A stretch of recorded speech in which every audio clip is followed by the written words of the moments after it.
하나님께서는 애굽에서 노예로 살아가던 이스라엘 백성들의 부르짖음을 들으셨습니다. 하나님께서는 이스라엘 백성들을 구원하시기 위하여 모세를 부르셨고 그를 애굽 땅에 보내셨습니다. 바로 왕 앞에 섰던 모세는 이스라엘 백성들을 내보내라고 요구했습니다. 하지만 바로는 마음을 완강하게 하여 말씀 앞에 서지 않았고 말씀을 거부했습니다. 이 결과로 애굽에 재앙이 내려지는데 이것이 바로 출애굽기 7장부터 11장까지 기록된 애굽의 10가지 재앙입니다. 오늘은 이 9번째 재앙, 흑암이 애굽 온 땅을 덮는 이 사건을 통해서 이 사건이 가져다주는 의미를 살펴보고자 합니다. 본문을 살펴보겠습니다. 21절입니다. 여호와께서 모세에게 이르시되 하늘을 향하여 내 손을 내밀어 애굽 땅 위에 흑암이 있게 하라. 곧 더듬을 만한 흑암이니라. 하나님은 모세에게 하늘을 향해 손을 내밀어 애굽 땅에 흑암이 있게 하라고 명령하십니다. 흑암의 재앙의 특징은요, 세 번째 재앙 여섯 번째 재앙 악성 종기의 그 재앙과 같이 어떤 사전의 경고나 예고 없이 바로 임한 재앙입니다. 22절을 보면 이 흑암이 3일 동안 있었다라고 기록하고 있습니다. 애굽의 태양의 빛을 주관하는 신은 라신이라고 얘기합니다. 그래서 바로는 자신을 향하여 태양의 아들이라고 했습니다. 그들은 태양신을 믿었고 그 빛이 자신들의 삶을 풍요롭게 한다라고 믿었습니다. 그런데 지금 어떤 일이 일어났습니까? 자신들에게 가장 강력한 태양의 신, 생명을 주고 삶을 풍성하게 하는 그 빛, 그 신이요, 아무것도 하지 못하고 있습니다. 그러니까 이 재앙은요, 애굽인들에게 그 어떤 재앙보다도 심각한 재앙이었다라는 것입니다. 본문을 보면 캄캄한 흑암이 3일 동안 계속되었다라는 것은요, 애굽의 상태가 아주 작은 빛조차 없는 그런 상태였다라는 것입니다. 빛이 완전히 소멸된 상태입니다. 하나님은 흑암 재앙을 통해서 바로에게 생명의 근원은 여호와 하나님 한 분뿐이시라는 것을 깨닫게 그리고 가르쳐주고 계시는 것입니다. 흑암의 뜻은요, 칠흑같이 어두운 암흑 또는 밤, 어두운이란 뜻을 가지고 있습니다. 이 어둠이 얼마나 짙은지요, 더듬을 만한 흑암이라고 성경은 기록하고 있습니다. 이 단어가 사용된 것을 살펴보면요, 창세기 27장 22절입니다. 야곱이 그 아버지 이삭에게 가까이 가니 이삭이 만지며 이르되, 여기서 이 만지면이란 단어가 본문에서 더듬다라는 단어와 같습니다. 창세기에서 이삭이 나이가 많아 맏아들 에서를 축복하려고 할 때 리브가가 이 사실을 알게 됩니다. 급히 야곱을 불러서 염소 새끼의 가죽을 손과 목에 입혀서 이삭에게 축복을 받게 합니다. 이삭이 야곱을 더듬습니다. 그런데 이렇게 말하죠. 음성은 야곱의 음성인데 손은 에서의 손이로다라고 말합니다. 이 단어가요, 야곱이 아버지 이삭을 속일 때 사용되어졌습니다. 그리고요, 신명기 28장 29절입니다. 맹인이 어두운 데에서 더듬는 것과 같이 내가 백주에도 더듬고 내 길이 형통하지 못하여 항상 압제와 노략을 당할 뿐이니 너를 구원할 자가 없을 것이며 라고 말합니다. 이 더듬다라는 표현이 어떻게 나옵니까? 맹인이 어두운 데를 더듬는 것 같은 그런 현실을 나타낼 때 사용되어졌습니다. 그러니까 이 어둠은요, 기름으로 불을 켜도 없어지지 않는 흑암입니다. 불을 켠다 해도 전혀 도움이 되지 않는 그런 흑암이라는 것입니다. 우리 예배당에도 이렇게 불을 켜면 어둠이 물러갔습니다. 그리고 환하게 밝혀집니다. 그런데 오늘 성경에서의 이 흑암은요, 그런 일반적인 상식이 통하지 않는 흑암이라는 것입니다. 전혀 밝혀지지 않는 그 흑암입니다. 즉, 이 9번째 재앙은요, 자연적으로 생겨나는 정도의 어둠이 아니라 하나님이 치시는, 하나님의 심판을 담는 재앙이라는 것입니다. 어떠한 일이 일어나겠습니까? 23절을 보면요, 그동안은 사람들이 서로 볼 수 없으며 자기 처소에서 일어나는 자가 없으되 온 이스라엘 자손들이 거주하는 곳에는 빛이 있었더라. 서로라는 이 표현은요, 그 어느 누구도 그의 형체를 볼 수 없었다라는 의미입니다. 서로 볼 수가 없었습니다. 누가 누구인지 알 수가 없었습니다. 그래서 말씀에는요, 자기 처소에서 일어나는 자가 없으되라고 말합니다. 이것은요, 애굽 사람들이 빛이 없었기 때문에 그냥 잠만 잤다라는 이런 의미가 아닙니다. 애굽 사람들이 어둠 때문에 각자의 집에만 머물러 수밖에 없었다라는 겁니다. 아무것도 할 수 없었다라는 것입니다. 시각 장애인들처럼 가족들도요, 서로 알아보지를 못해서 더듬어야 됐습니다. 그래서 이게 사람이구나, 이게 물건이구나 구분할 정도의 흑암이 애굽 온 땅을 지금 덮은 것입니다. 그런데 어떻습니까? 말씀 하반절을 보면요, 이스라엘 자손들이 거주하는 곳에는 빛이 있었다라고 말씀합니다. 지금 하나님께서 여호와 하나님이심을 애굽 백성들뿐만 아니라 이스라엘 백성들에게 드러내시는 것입니다. 자, 24절 말씀을 보겠습니다.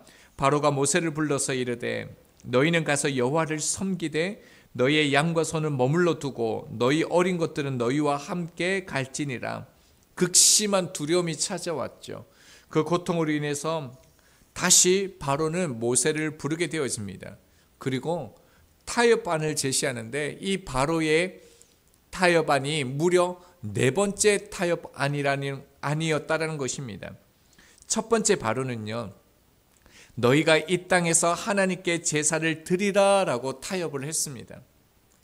이스라엘 백성들에게 여호와 하나님을 섬길 수 있는 자유를 주겠지만 계속해서 자기 노예로 그렇게 살아가라라는 타협안이었습니다.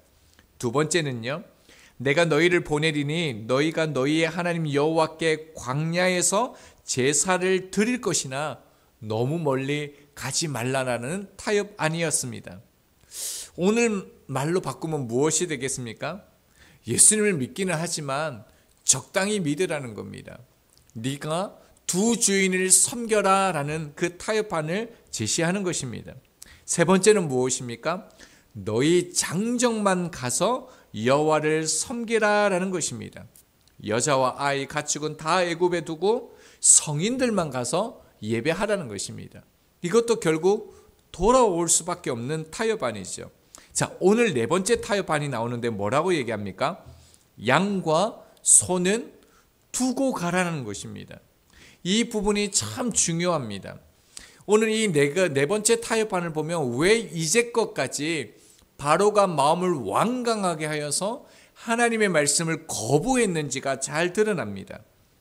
이스라엘 백성들은 유목입니다. 유목인인데 양과 소를 애굽에 두고 가라는 것은 갔다가 다시 돌아오는 것과 같습니다. 결국 가축 없이 광야로 나간다라면 얼마 버티지 못하고 돌아올 것입니다.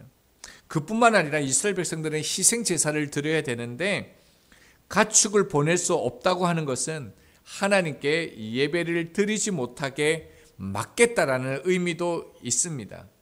자, 여러분, 결국이요, 재앙 앞에서 바로가 마음을 완강하게 했던 그 의도가 무엇입니까? 재물에 대한 욕심이었다는 것입니다. 마지막 순간까지 포기할 수 없었던 것은요, 이스라엘 자손들이 소유한 양과 소, 곧 재물입니다. 이 모든 재물의 소유권이 누구라는 겁니까? 여호와 하나님이 아니라 나의 소유라는 것입니다. 그렇기 때문에 바로는 그 어떤 하나님의 말씀도 들을 수가 없었고 말씀을 거부한 것입니다. 그러나 모세는 뭐라고 얘기합니까? 25절, 26절은요. 단호하게 모세가 이렇게 말합니다. 우리에게 주어야 하겠고라고 25절 마지막 부분에 말씀하고 있습니다. 가축 한 마리도 남길 수 없다라고 선언합니다. 이 말은요, 단순히 물건을 손에 넘기다라는 의미가 아닙니다. 정권을 이양한다라는 그 뜻을 가지고 있습니다. 즉 모세는요, 이 모든 것이 하나님의 소유이다라는 것을 선언하고 있다라는 것입니다. 그래서 바로의 타협안을 강하게 거절하는 것입니다. 이 말을 들은 바로가 이렇게 말하죠. 27절입니다. 여호와께서 바로의 마음을 완악하게 하셨으므로 그들 보내기를 기뻐하지 아니하고. 여기에서 바로의 모습을 주목해 보시면요, 이스라엘 백성들을 보내기를 거부했다라고 그렇게 끝냅니다. 모세를 통하여 바로에게 9번까지 기회를 주셨습니다. 개구리 재앙 때 보면요, 모세와 아론에게 구하여 개구리를 떠나게 해달라고 그렇게 요구했습니다. 파리의 재앙 때도요, 바로는 기도했습니다. 우박 재앙 때는요, 자신의 범죄를 고백했고요, 기도했습니다. 메뚜기 재앙 때는요, 죄 용서를 구하고 하나님께 기도를 부탁했습니다. 그런데 흑암 재앙 때는 어떻습니까? 그 어떤 죄에 대한 고백도 없습니다. 용서도 없습니다. 바로는 자신의 욕심 앞에요, 자신의 소유권 앞에 마음을 완강하게 함으로 이렇게 말합니다. 28절입니다. 바로가 모세에게 이르되 너는 나를 떠나가고 스스로 삼가 다시 내 얼굴을 보지 말라. 네가 내 얼굴을 보는 날에는 죽으리라. 마지막 남은 자기 소유죠. 양과 소를 포기해야 할 지경에 이르자 뭐라고 얘기합니까? 모세에게 당장 떠나 얼굴을 보이지 말라라고 위협합니다. 그러면서요, 세 가지 단어를 썼습니다. 떠나가라, 삼가라, 보지 말라라는 것입니다. 다시 보는 날에는 죽이리라 라고 얘기하고 있습니다. 여러분, 지금 바로는요, 자신의 죽음이 바로 앞에 있다라는 것을 알지 못하고 있습니다. 무엇 때문입니까? 물질이었습니다. 자기 소유 때문이었습니다. 자, 그러자 29절입니다. 모세가 이르되 당신이 말씀하신 대로 내가 다시는 당신의 얼굴을 보지 아니하리이다. 모세 또한 왕의 얼굴을 보지 않겠다라고 말합니다. 이제 말씀을 적용하겠습니다. 애굽 땅에 빛이 없는 어둠이 지속되었던 것처럼요, 우리 삶에도 앞이 전혀 보이지 않는 흑암과 같은 삶의 문제들을 만날 때가 있었고 앞으로도 있을 것입니다. 이러한 때 우리가요, 어떠한 자세와 마음을 가져야 할지 오늘 본문은 정확하게 분명하게 우리 가운데 말씀하고 있습니다. 흑암은요, 어둠에 어둠이 더해졌기 때문에 주어지는 것이 아닙니다. 우겨쌈을 당하는 막막한 상황, 벼랑 끝에 서 있는 절박한 상황이 더해졌기 때문에, 고난에 고난이 더해졌기 때문에 흑암과 같은 인생이 되는 것이 아니다라는 것입니다. 삶이 고단하고요, 지치고 괴로운 만큼, 포기할 만큼 인생이 어두운 것은요, 어둠이 존재하기 때문이 아니라 빛을 잃어버렸기 때문입니다. 창세기 1장 2절에 창조 전의 모습을 이렇게 말씀하죠. 땅이 혼돈하고 공허하며 흑암이 깊음 위에 있고 라고 말합니다. 창세 전 빛이 없었던 그때 이 흑암이요, 오늘 본문의 애굽 땅에 임한 흑암과 동일한 단어입니다. 그러니까 지금 애굽 땅에 있었던 이 재앙은 어떤 재앙이라는 것입니까? 창조 세계전에 있었던 그 상태, 어둠의 흑암의 상태였다라는 겁니다. 즉 바로의 왕의 모습은요, 빛을 잃어버린 상태라는 겁니다. 하나님의 빛이 없어서 혼돈과 공허하며 흑암이 깊은 내면의 상태였다라는 것을 보여주는 것입니다. 하나님의 빛이 없으면 바로의 삶이 되어진다는 것입니다. 이 모습은 예수님 당시 바리새인, 사두개인, 제사장들과 다르지 않았습니다. 요한복음 1장 5절입니다. 빛이 어둠에 비추되 어둠이 깨닫지 못하더라. 예수님께서 이 땅에 빛으로 오셔서 사람들에게 생명의 빛을 비추어 주셨습니다. 그런데 어떻습니까? 영접하지 않고 오히려 예수님을 십자가에 죽였습니다. 이것이 바로 흑암의 상태입니다.